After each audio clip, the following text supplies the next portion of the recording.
जे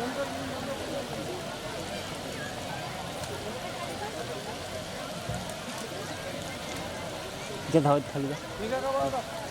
हॉटेल दिलं का नाही असं म्हणतो.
तुझ्या जीवनामध्ये सुख समाधान शांती ही यावी.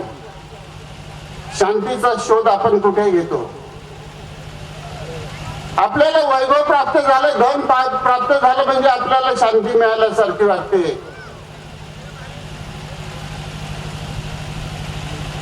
पण धन आणि वैभवाने आपल्या जीवनामध्ये शांती येत नाही. शांती आपल्या जीवनामध्ये तेव्हाच येईल जेव्हा आपल्या जीवनाची अशांती दूर करतो. आणि आपल्या जीवनाची अशांती काय? आपल्या जीवनाची अशांती ही आहे की आपल्याला लागलेली ही वैभवाची ओढ, जे काही वैभव मिळवण्यासाठी आपण जे अशांत होतो, कशासाठी होतो? मला हे मिळालं पाहिजे, मला ते मिळालं पाहिजे, मला ते मिळालं पाहिजे, सगळेच मला मिळालं पाहिजे, याच्यासाठी आपण अशांत होतो. ज्यावेळेस आपण हे म्हणू की जे म्हणून संतांनी सांगितलेलं आहे, अनंताने ठेविले राहावे तैसेची चित्त असू द्यावे समाधानी. हे संतांचे बोल आहे. संतांनी जे बोल दिलेले आहेत ते चुकीचे नाहीये. की ते तुम्ही जसं ठेवलेलं आहे तसं मी राहायला तयार आहो. ही परिस्थिती ज्यावेळेस माझी तयार होईल त्यावेळेस मन माझं शांत होईल. आणि मन शांत झाल्याशिवाय मन जीवनामध्ये सुख नावाची वस्तुस्थिती तयार होत नाही. जीवनाचं सुख जर अनुभवायचं असेल, जीवनामध्ये सुख जर पाहिजे असेल तर आपल्या घरच्या लोकांना सुद्धा आपल्याला म्हणावं लागेल. जसं मी सांगितलं की प्रत्येकामध्ये ईश्वराचा अंश आहे. मग तो लहान असो मोठा असो. लहान असलो तर आपण त्याला झापड मारायला पाहतो, पण कधी कधी तो आपल्याला चांगला उपदेश देऊन जातो. कधी आपण बघितलं आहे का? बघितलं असेल, लहान पोरगा आपल्याला चांगला उपदेश देऊन जातो. म्हणून कधी कधी लहान लहान छोटे छोटे संत महात्मे राहतात, तयार होतात आणि ते मार्गदर्शन करतात. हजारो लोक ऐकतात. काय ऐकतात हो? आपल्याला असं वाटतं मी 50 वर्षात झालो, 60 वर्षात झालो, 70 वर्षात झालो, मला चक्का लागली आहे. आपण मान, अशी आपली परिस्थिती आहे. लहान म्हणा, सांगायचं तात्पर्य, ईश्वराला जर आपल्याला मानायचं असेल, ईश्वराची खरी जर ओळख आपल्याला करायची असेल तर संतांनी हे सांगितलेलं आहे की लहान म्हणा. काल मी एक सुंदर असं वाक्य बघितलं. त्या वाक्यामध्ये हे लिहिलं होतं की ज्या व्यक्तीने लोकांनी दिलेल्या शिव्या, लोकांनी दिलेले टोमणे, लोकांनी मारलेले पत्थर हे सहन करण्याची शक्ती ज्या व्यक्तीमध्ये येईल त्या माणसाला संत बनण्यासाठी कोणीही रोखू शकत नाही. ती पहिली स्टेप आहे. आणि जगात हेच होते. जगात संत महात्मे जेवढे झालेले आहे ते या परिस्थितीतूनच समोर गेलेले आहे. कोणत्याही संताला सोडलेलं नाही जगातल्या माणसाने, मूर्ख माणसाने. हे तर शिकलेच नाही, पण संत महात्म्याचा अनादर करायसाठी यांनी कमी पाहिलेलं नाही. सगळे संत महात्मे जेवढे झाले असते ते याच स्टेज मधूनच गेलेले आहेत. ही आपल्याला आपल्या जीवनामध्ये ओळख करून घ्यायची आहे. मला सांगा, मी जास्त वेळ बोलणार नाही कारण की बोलणारे बरेच आहे. आपल्याला आपल्या जीवनामध्ये ही ओळख करून घ्यायची आहे की त्यांचं महत्व काय, संतांचं महत्व काय, सद्गुरूचं महत्व काय, त्यांची कृपा काय, त्यांनी जगाला काय दिलेलं आहे, आपण काय देऊ शकतो, आपल्यामध्ये आणि त्यांच्यामध्ये काय फरक आहे. हा जर आपण ओळखला तर परमेश्वरापर्यंत पोहोचण्याचा मार्ग आपला सुद्धा सुकर होईल. पण आपल्यामध्ये सहनशीलता नाही, संतांमध्ये सहनशीलता आहे. हा फरक आहे. सत्याचा शोध घेण्यासाठी संतांच्या माध्यमातून जावं लागते. पहिलं सत्संग मी तुम्हाला सांगितले की सत्संगामध्ये जाणं हे माणसासाठी खूप आवश्यक आहे. प्रत्येक सत्संगामध्ये ईश्वराचं सानिध्य असते, ईश्वराचा वास असतो. मग तिथे 10 लोकांचा बसो, तुम्ही 2 लोक सत्संग करा, घरात 2 लोक सत्संग करा, ईश्वराची चर्चा करा, तिथे सुद्धा परमेश्वर असतो. कारण की सत्संग हे परमेश्वराचंच दुसरं रूप आहे. सत्संग हे दुसरं काहीच नाही. सत्संग हे परमेश्वराचं दुसरं रूप आहे. तो शब्दरूपी असतो. त्यावेळेस आपण 2 लोक सत्संग करतो, एक दुसऱ्याची ईश्वराची चर्चा करतो, त्यावेळेस तो शब्द रूपाने तिथे उभा असतो.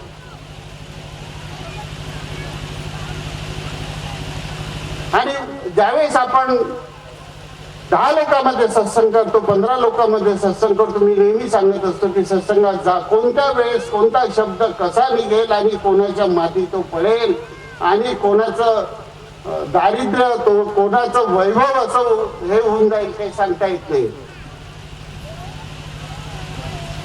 वाल्या कोळ्यासारख्या ज्यांनी लोकांचं हत्या करू करू आपलं जीवन घालवलं, तेही एका सत्संगामध्ये त्यांची मती पालटली आणि वाल्या कोळ्यापासून ते वाल्मिकी ऋषी झाले, त्यांनी रामायण लिहिलं.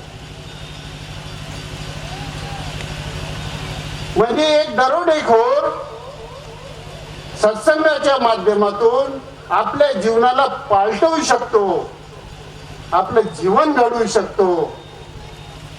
आपण तर दरोडेखोर नाही ना, आपण सत्संगातच बसतो. आपण ईश्वराला मानणारे लोक आहोत. तो तर मानत नव्हता, कितीतरी हत्या केल्या होत्या. आपण त्याच्यापेक्षा चांगले आहोत. म्हणून सत्संगात जा, ईश्वराला आपल्या सोबत ठेवा. सत्य म्हणजे ईश्वर हे सानिध्य आपलं बनवा. सत्संगाला आपल्या जीवनाचा अविभाज्य अंग बनवा. आपल्याला 3 शब्द दिले ना, सत्य, मर्यादा, प्रेम. सत्य, मर्यादा, प्रेम आपल्याला दिलेलं आहे. 3 शब्दावर ह्या कार्यक्षेत्राची धुरा चालू झाली होती. आणि बरेच दिवसापासून मी हे सांगतोय, म्हणजे माझ्या मनाला असं वाटतंय, नेहमी मी बोलत असतो की हे 3 शब्द आहेत, त्या शब्दापासून धुरा चालू झाली. आणि चौथं जे बॅलन्स करायसाठी, ह्या कार्यक्षेत्राला, ह्या जीवाला बॅलन्स करण्यासाठी चौथं जे सत्संगाचं आम्हाला सानिध्य मिळालं, या 4 याच्यावर आपल्या ह्या कार्यक्षेत्राची धुरा टिकलेली आहे. 4 याच्यावर, आणि या 4 याच्यावर आपल्या कार्यक्षेत्राची धुरा टिकलेली आहे. म्हणून आपल्याला हे 4ही तत्व आपल्याला आपल्या जीवनामध्ये पाळायचे आहे. हे आवश्यक आहे, आपल्या जीवनासाठी आवश्यक आहे, तुमच्या माझ्यासाठी, सगळ्यांसाठी आवश्यक आहे, साऱ्या समाजासाठी हे आवश्यक आहे. याच्यापूर्वी आपण सत्संग बघत नव्हतो. आता आपण टीव्ही मध्ये बरेचसे सत्संग, महात्मा लोकांचे सत्संग होतात. का होतात? का होतात? समाजाला शिकवायसाठी ना.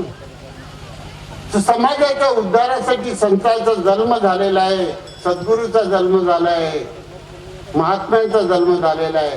त्यांनी आपल्या जीवन लोकांच्या समाजाच्या उत्थानासाठी खर्च केलेला आहे. हे आपल्याला समजायला पाहिजे.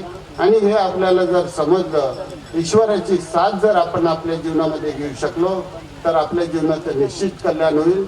तुम्ही सगळ्यांनी इथे आले त्याबद्दल तुमचे आभार. पण माझी एकच विनंती आहे की सत्संगामध्ये जात राहा. सत्संग हा आपल्या जीवनाचा अविभाज्य अंग करा.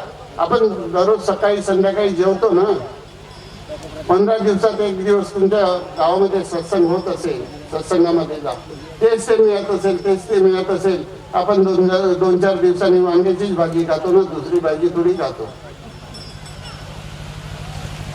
की नाही 2-4 दिवसांनी. मग सत्संगामध्ये तेच मिळेल ना, देवच मिळेल ना, अजून काही राहील? देवच मिळेल ना, चांगलंच मिळेल, ईश्वरच मिळेल, परमेश्वर मिळेल, परमेश्वराची साधना मिळेल, तुमच्यावर कृपा होईल. आणि त्या माध्यमातून आपल्या जीवनामध्ये सत्संगाला आपलं सोबत घ्या आणि आपल्या जीवनाचं कल्याण करावे. एवढंच बोलून मी आपले 2 शब्द पूर्ण करतो. धन्यवाद. मला विनंती आहे की त्यांनी या ठिकाणी आपलं मार्गदर्शन करावं.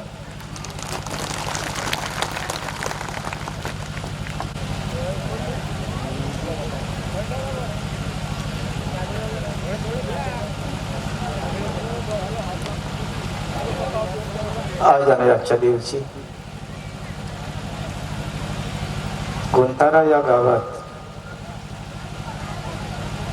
वर्धंतात भगवंताचा हा सत्संग सोहळा सुरू झालेला आहे.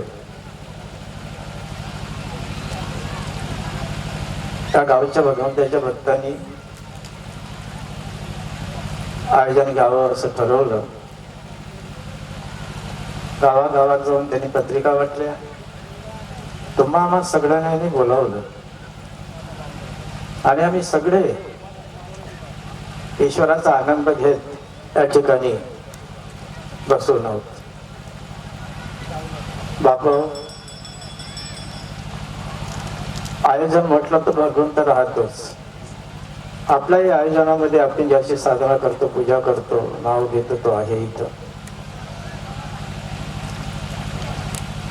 माझा हा पहिला प्रणाम भगवान बाबा मागे उपस्थित आहे त्यांना. माझी माऊली पण या ठिकाणी उपस्थित आहे, त्या माऊलीला प्रणाम. आयोजनाचे अध्यक्ष साहेब त्यांना प्रणाम. व्यासपीठावर जे आपले मार्गदर्शक बसून आहेत सगळेच त्यांना प्रणाम. आयोजनात गावात आलेली मंडळी त्यांना प्रणाम. तुम्ही आलात तुम्हाला प्रणाम. आणि माझ्या आया बहिणी मोठ्या संख्येने या ठिकाणी बसून आहेत, तुम्हाला सुद्धा प्रणाम. मी आज एक प्रश्न तुमच्या पुढे मांडणार आहोत. गावाची रेल्वे निघाली तेव्हा आम्ही सगळेच चालवायला लागलो. तुम्ही चालवत होते ना, होते की नाही? मी तुम्हाला विचारतो की या मार्गाने म्हणजे आजच्या रेल्वेच्या मार्गाने आपण किती किलोमीटर चाललो? कोणी सांगू शकते? सांगा.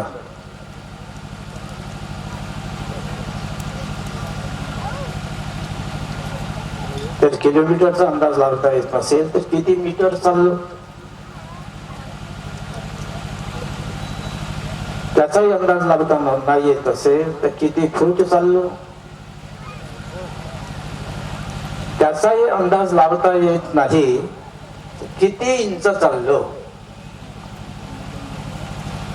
मार्ग म्हणजे रस्ता होते बघ. आपल्याला बाबांनी मार्ग हा नाव दिला आहे ते या रस्त्याने जायचं आहे त्याच्याच दरबारात. पण आपल्या मित्राने आपल्याला प्रश्न विचारला की 4 वर्षापासून तो या क्षेत्रात आहे, 4 वर्षापासून फिरत आहे, तुझं आवागमन झालेलं आहे, किती किलोमीटर चाललास तेवढं सांगून देत. आपल्याजवळ या प्रश्नाचं उत्तर नाही आहे.